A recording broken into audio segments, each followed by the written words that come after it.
এই মুহূৰ্তত মই উপস্থিত আছো নুমলীগড়ৰ পুৰা বাংলা 39 নং ৰাষ্ট্ৰীয় ঘাইপথত। মই প্ৰথম খবৰত দৰ্শকসকলক এক এক্সক্লুজিভ দৃশ্যাংগ দেখুৱাইছো। চক কেনেধৰণে 39 নং ৰাষ্ট্ৰীয় ঘাইপথ অতিক্ৰম কৰিছে এক বন্য হস্তীৰ জাক, বৃহৎ এক বন্য হস্তীৰ জাক। এনেধৰণে আচলতে নুমলীগড় যি 39 নং ৰাষ্ট্ৰীয় ঘাইপথ আছে এনেধৰণে পাৰ হৈছে। দুয়ো কাষে আচলতে যি পথচাৰী এতিয়া আবদ্ধ হৈ পৰিছে, যান বাহন আবদ্ধ হৈ পৰিছে। এই মুহূৰ্তত দেখুৱাইছো 39 নং ৰাষ্ট্ৰীয় ঘাইপথৰ দৃশ্য, পুৱাৰ ভাগৰ দৃশ্য দেখুৱাইছো। যিহেতু যোৱা কালিৰ পৰা আচলতে বুধবাৰ নিশাৰ পৰা ইয়াক এক উপদ্ৰৱৰ সৃষ্টি কৰিছিলে। যি সোণালী ধান আচলতে ধানৰ খেতিপথাৰ তহিলং কৰিছিলে, খাই তহিলং কৰিছিলে। এই মুহূৰ্তত যিহেতু পুৱাৰ ভাগত উপস্থিত আছো আৰু মই পোনে প্ৰথম খবৰত দৰ্শকসকলক পোনপটীয়াভাৱে এক এক্সক্লুজিভ দৃশ্যাংগ দেখুৱাইছো। চক এনেধৰণে এতিয়া পুৱাৰ ভাগত 39 নং ৰাষ্ট্ৰীয় ঘাইপথ অতিক্ৰম কৰিছে। দেখুৱাইছো সামগ্ৰিক পৰিৱেশ আচলতে দুয়ো কাষে যি পথচাৰী আছে, যি যান বাহন আবদ্ধ হৈ পৰা পৰিলক্ষিত হৈছে। সামগ্ৰিক পৰিৱেশটি দেখুৱাইছো এনেধৰণে এতিয়া।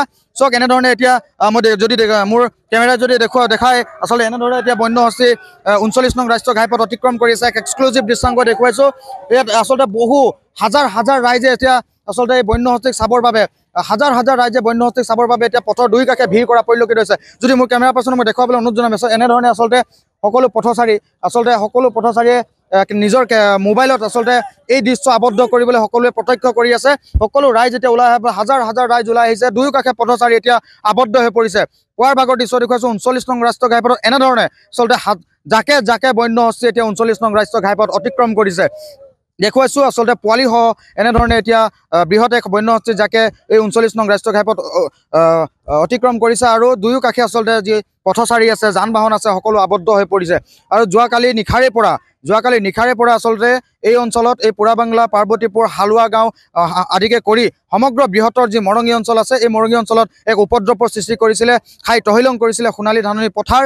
আৰু যি কৃষকৰ যি ধান আচলতে এই ধাননি পথাৰ খাই তহিলং কৰা পৰিলক্ষিত হৈছিলে। কিন্তু এই মুহূৰ্তত দেখুৱাইছো এনেধৰণে এতিয়া বন্য হস্তীয়ে বৃহৎ জাকে আচলতে এই 39 নং ৰাষ্ট্ৰীয় ঘাইপথ অতিক্ৰম কৰিছে। আৰু যোৱা নিশা আচলতে কেইবাটাও আচলতে যি সপোনে সজা ঘৰ, এই সপোনে সজা ঘৰ ভাঙি নষ্ট কৰা পৰিলক্ষিত হৈছিলে। সামগ্ৰিক পৰিৱেশ দেখুৱাইছো। এতিয়া এনেধৰণে চক বৃহৎ এক বন্য হস্তীৰ জাকে অতিক্ৰম কৰা পৰিলক্ষিত হৈছে। পুনৰ কৈছো যে মৰঙী অঞ্চলত এই হাতী মানুহৰ সংঘাতে এক ভয়াৱহ ৰূপ ধাৰণ কৰিছে। কিন্তু আজিৰ তাৰিখতো এই হাতী মানুহৰ সংঘাত ৰোধ কৰাৰ কিন্তু ব্যৰ্থ হৈছে অসম চৰকাৰ তথা বন বিভাগ।